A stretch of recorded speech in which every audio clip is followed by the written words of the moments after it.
Hello, welcome to my YouTube channel, and I will apologize in advance if there's any external noise. Today being a Friday, all my neighbors are cleaning and my house is known to reflect all that noise. I mean, it all comes together to be here. Now I'm understanding why the previous owner left. Anyway, welcome to this session. I hope you had a fantastic week. As promised last week, I went back to my bio and got you a script on how to present yourself as neither overqualified or overconfident during an interview. My goal for this session is I will review the job description to understand why I am a good fit for that position. This will enable me not only provide answers within the required question, but avoid providing outside the requirements of the role that's appearing overqualified or overconfident. And with that, I would like to explain to you the reason why managers do not like people who are either overqualified or overconfident. The reason why managers do not want to hire an overqualified candidate is because they think that somebody who is used to doing a higher level or more interesting work can't possibly be happy with a less demanding responsibility. And they assume that you will quickly get bored, then out of frustration, you will want to leave. That's distorting their budget. Worse still, they assume that you will not be happy working for them who have less experience than you. More so, if you're overconfident, it's because it will lead you to make a lot of mistakes during your work time. Why? Because if a candidate is overconfident, it means that they will lack preparation because they will assume that they know their career well, and they tend to respond to questions without any preparations. This is where they go wrong, as they tend to utilize their previous experience rather than the facts presented to tackle an issue. And we all know how these can be dangerous, because just because something worked in the past, just because something worked yesterday, does not mean it will work today. Because if you're like me in HR career, you know that laws do change every day. You know that processes are created every day. You know, with the integration from operation to strategic, what worked yesterday might not work today. Anyway, how do we practice not to appear overconfident or overqualified? Well, ChatGPT this time decided to give me a scenario-based script. Initially, I was like, no, I'm a management research scholar. Why do I need to do this? Then I remembered something. I am a Toastmasters. And this scenario-based, having two candidates, that is the interviewer and the person, the interview, that's a candidate taking the interview. It's a great practice for me, not only for my vocal varieties, but where to place the candidate should I be able to do a script. So without further delay, let's see how you can tackle this issue during your interview. Now, the first person is interviewer asking the question, then for me, I will reply. So here we go. Thank you for coming in today. We have reviewed your resume and it seems you have an impressive background. Can you tell me about your qualification and why you are interested in this role? Thank you for having me. I appreciate the opportunity to discuss my qualification. While I do have a strong background in, please mention your qualifications here. I am genuinely excited about the prospect of working with your team here. I see this position as a great fit for several reasons. One, I believe my skills and experience mention your relevant skills and experience, align well with the requirement of this role. I am confident that I can contribute effectively from day one. 2, I am very interested in mention specific aspect of the job or company and believe that this role provide an excellent opportunity for me to continue growing in this field. Your company, department, mission and values also resonate with me, and I see myself as a strong cultural fit. Note my use of the word confident and strong. I'm not bragging, but I'm answering what they asked. Okay, now, second question from the interviewer. That's great to hear. We are looking for somebody who can excel in this role while working well with the team. Sometimes candidates with your expensive experience can be seen as overqualified. How do you think you can balance your qualification with fitting in our team? Candidate, this is a valid concern, and I do appreciate you bringing it up. I believe that effective collaboration is crucial in any role, regardless of one's experience. To ensure that I integrate seamlessly into your team, I plan to A, listen and learn.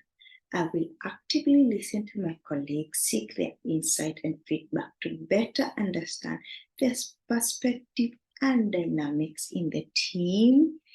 To share and mentor. I am excited about this opportunity to mentor and share my experience when appropriate, but I also recognize that I have much to learn from others. It is a two-way street. C, adaptability. I am open to adjusting my approach and pace of work to match the team's expectation and the company's culture. I will be flexible and willing to take on tasks that contribute to the team's success. Interviewer, that sounds reasonable. Any concern we sometimes have is overconfidence. How do you approach situations where you may have a lot of expertise, but there is still challenges to overcome? Candidate, overconfidence is something I strive to avoid. I believe that maintaining humility and recognizing that there's always room for improvement is essential. In a situation where my expertise may apply but challenges remain, I approach them with one, curiosity. I seek to understand the unique aspect of challenge and explore the potential solutions collaboratively. 2, feedback. I actively seek feedback from colleagues and stakeholders to ensure that my approach aligns with the team's goals and expectations. 3, continuous learning. I'm committed to continuously learning and professional development. I believe that even with extensive experience, there's always more to discover and refine. Interviewer, thank you for addressing this concern. It is important to strike a balance between qualification and team dynamic. Is there anything else you'd like to add or questions you have for us? Candidate, I am excited about the opportunity to contribute to your team, and I'm eager to learn more about how this role can help the organization achieve its goal. Could you tell me more about the team's current project and the specific challenges you're facing right now? Now, from the above script, you notice that we did cover the team dynamics, we did cover the aspect of overqualification, and we did cover the aspect of company culture, we did cover the communication aspect, and finally, the candidate asks the questions when given the opportunities that were not answered before. You can always tailor the script to fit any of the situation because it can be adjusted. But remember, that's what I'm talking about. One thing does not fit all. So for this scenario, this was best, but for the interview, it may not come like that. So please do your diligent research and practice. Now, finally, the best, my personal example as to why I decided to tackle this issue of overqualified and overconfident. Now, my second interview I did it. I was great. But then after the interview, we need to resonate. I need to say, I need to elaborate. I don't know how to put it. Please do not say I said. But this was an evaluation given by a third party, not the hiring manager, not the recruiter, but a third party. Anyway, the reason why I was not given the second position is because it was insinuated that during the interview, I demonstrated myself to be overqualified and overconfident. And third, the hiring manager thought that I was, the way I presented the interview is like I was interviewing to take her job. I was mad, I was angry until I decided to go to my first interview because I knew the recruiter and said, hey, I know the first interview did not fail and that you had an internal candidate, but this is what has been said. Is it true? And she said, if I was actually truly considering you for the role, I would not have chosen you because during the interview, you tend to go outside what you were asked and added things you were not asked, as though you're the one who is going to come and run this department. And from that time, I knew it was important to practice how to attend an interview.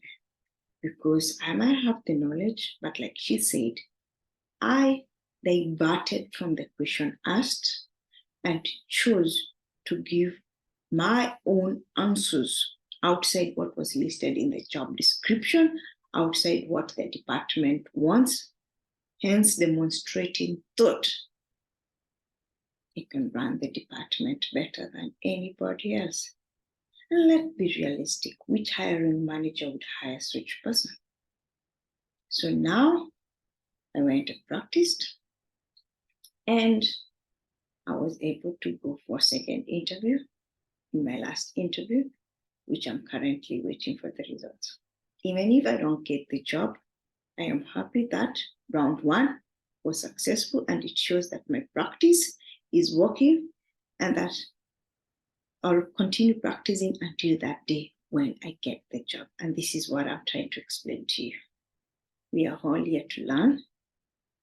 We are all here to hone our skills, but as we're honing our skills, remember the people hiring us is not ChatGPT, is not technology, but a human who has feeling. And with that, I would like to wish you a fantastic weekend and have a magnificent next week full of achieving your dreams. Bye-bye.